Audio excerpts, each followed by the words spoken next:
Cette question de la réincarnation revient chaque fois dans la spiritualité et nous devons savoir que quand nous parlons de la réincarnation, c'est le retour d'une âme, le retour d'un esprit dans un autre corps, le retour d'une âme dans un autre corps, c'est ça que nous appelons la réincarnation. Et on ne peut pas parler d'âme sans parler d'esprit. Et ceci, nous devons savoir que quand nous parlons de retour d'une âme dans un autre corps, c'est quelqu'un qui est déjà décédé et qui reprend encore un autre corps pour se réincarner. La réincarnation, pour les hindous, ça correspond à ce que nous appelons le karma. Parce que le karma, c'est quoi? C'est le fait d'exister et de venir pour payer tout ce que vous avez fait de mauvais ou bien tout ce que vous avez fait de bien. Et c'est surtout par rapport à tout ce que vous avez fait de mauvais que vous devez revenir pour vous perfectionner. Parce que dans la Bible, c'est dit que nul n'est pas fait comme Dieu. C'est vrai, nul n'est pas fait comme Dieu, mais étant donné que nous sommes faits à l'image de Dieu, chacun de nous, nous sommes appelés à être Dieu. Et pour être Dieu, il faut être parfait. Et pour être parfait, vous devez subir des étapes. C'est parmi ces étapes, c'est au cours de ces étapes que nous parlons de la réincarnation. Vous prenez quelqu'un qui vient au monde et qui, dans son parcours, a fait beaucoup de mal. Quand vous faites beaucoup de mal, vous devez revenir pour payer. Parce que c'est le fait de payer, c'est tout ce que vous avez fait de mal, que vous allez finir par être parfait. Et quand vous devenez parfait, vous devenez maintenant un ange. Être ange, il faut être parfait. Il faut la perfection. Donc, pour la perfection, il faut forcément être réincarné. Aujourd'hui, vous allez entendre les chrétiens qui vont vous dire non, la réincarnation n'existe pas. Mais vous savez que Jésus a posé cette question à ses disciples pour leur demander qui dit-on que je suis? Qui dit-on que je suis? Et ses disciples ont répondu quoi? D'autres disent que tu es Moïse qui est revenu. D'autres disent que tu es Élie. D'autres disent que tu es David. Donc ça veut dire que Jésus est en train de parler là de la réincarnation. C'est que la réincarnation existe. C'est pourquoi il pose cette question à ses disciples. Mais le peuple, qu'est-ce que le peuple dit de moi? Qui dit-on que je suis?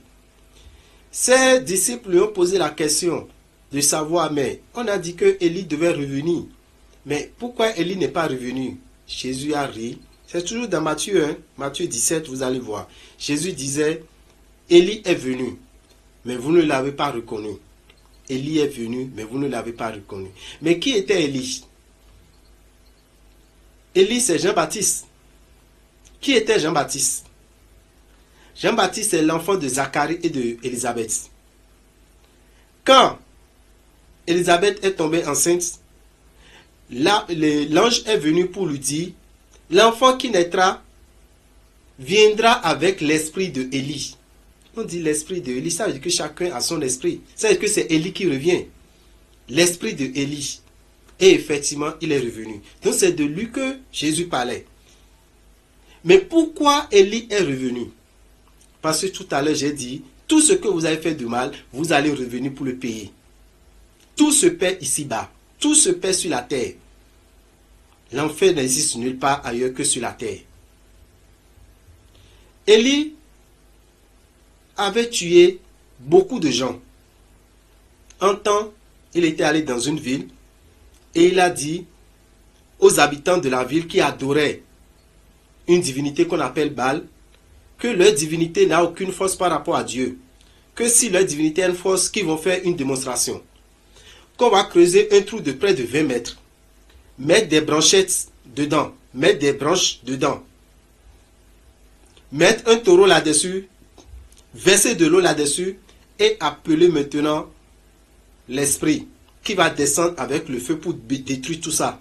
S'ils arrivent à faire ça, ça veut dire que leur Dieu est fort. Mais s'ils n'arrivent pas à le faire et lui le fait, qui va les décapiter? Mais si eux ils le font et lui n'arrive pas à le faire, ils n'ont qu'à le décapiter. Donc effectivement, ils ont commencé. Les autres ont commencé leur prière. Ils ont tout fait. Leur divinité n'a pas répondu.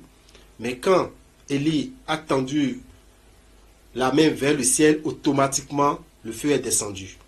Élie a décapité 430 personnes. Oh, c'est un prophète de Dieu. Voilà qui a tué. Comment Dieu peut l'accepter? Il faut qu'il revienne pour payer. Effectivement, Élie est revenu et a pris le corps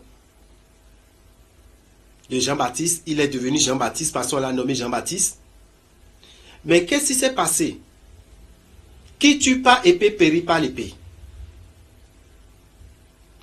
Lors d'une fête, la petite fille de Hérode, qui était le roi, lorsque Jésus et Jean-Baptiste vivaient, la petite fille dansait tellement bien, tout le monde acclamait, que son père a dit, je te donne ce que tu veux ici présent. Et la maman de la fille l'a chuchoté à l'oreille de demander la tête de Jean-Baptiste. Or, en ce temps, Jean-Baptiste était déjà arrêté, il est en prison. De demander la tête de Jean-Baptiste. Hérode a demandé qu'on ait décapité Jean-Baptiste et d'amener sa tête dans un plateau. Et effectivement, c'est ce qui a été fait. Ce que Élie a fait, il est venu pour le pays. Et c'est ça qui lui a permis maintenant de se rattraper pour pouvoir avoir une âme parfaite. Beaucoup vont se demander, mais nous avons la possibilité de revenir combien de fois? L'âme a la possibilité de revenir combien de fois avant d'être parfait? Ça dépend. Vous pouvez venir une seule fois et être parfait. Vous pouvez venir 2 fois. Vous pouvez venir 3 fois. Vous venez jusqu'à 7 fois. C'est pour ça, dans la Bible, on nous dit, vous allez payer vos dettes sur 7 générations. Les dettes qui seront payées sur cette génération, ne pensez pas que ce que vous avez fait de mal, c'est votre petit enfant qui viendra le payer. C'est votre petit-fils qui viendra le payer. C'est vous qui allez devenir votre petit-fils pour venir payer. C'est-à-dire que c'est votre âme qui va revenir. Sur 7 générations. Si vous revenez chaque fois et vous faites toujours les mêmes bêtises, vous venez chaque fois et vous n'arrivez pas à vous perfectionner, vous allez venir une fois, la dernière fois peut-être, vous serez peut-être aveugle, vous serez sourd-muet, vous serez paralysé, vous serez mongol. Ça veut dire que vous serez inactif et vous ne pourrez plus rien faire de mal à qui que ce soit. Et vous allez passer votre séjour sur terre pour purifier votre âme et pouvoir retourner au ciel. Parce que Dieu rattrape toujours toutes les âmes qu'il a créées. Aucune âme de Dieu ne périt dans l'enfer. Parce qu'il en a tous besoin. Et toutes ces âmes vont devenir un ange pour protéger leur prochain. C'est ça que nous appelons les anges gardiens. Donc c'est pour vous dire que la réincarnation existe et existera toujours. Dans notre tradition, c'est ça qu'on appelle Medjoton. Medjoton, c'est ça qu'on appelle Medjoton. Et effectivement, ceux qui ont déjà connu celui qui est revenu, l'enfant qui est venu, on dit que c'est telle personne qui est décédée, qui a été réincarnée, qu'on appelle Medjoton. Quand vous le suivez, vous allez voir qu'il a effectivement certains comportements de ce dernier qui est parti. Donc, en gros, nous pouvons dire que la réincarnation, c'est quand même la possibilité de revenir sur terre pour se purifier, pour devenir un ange. Et que les bénédictions soient.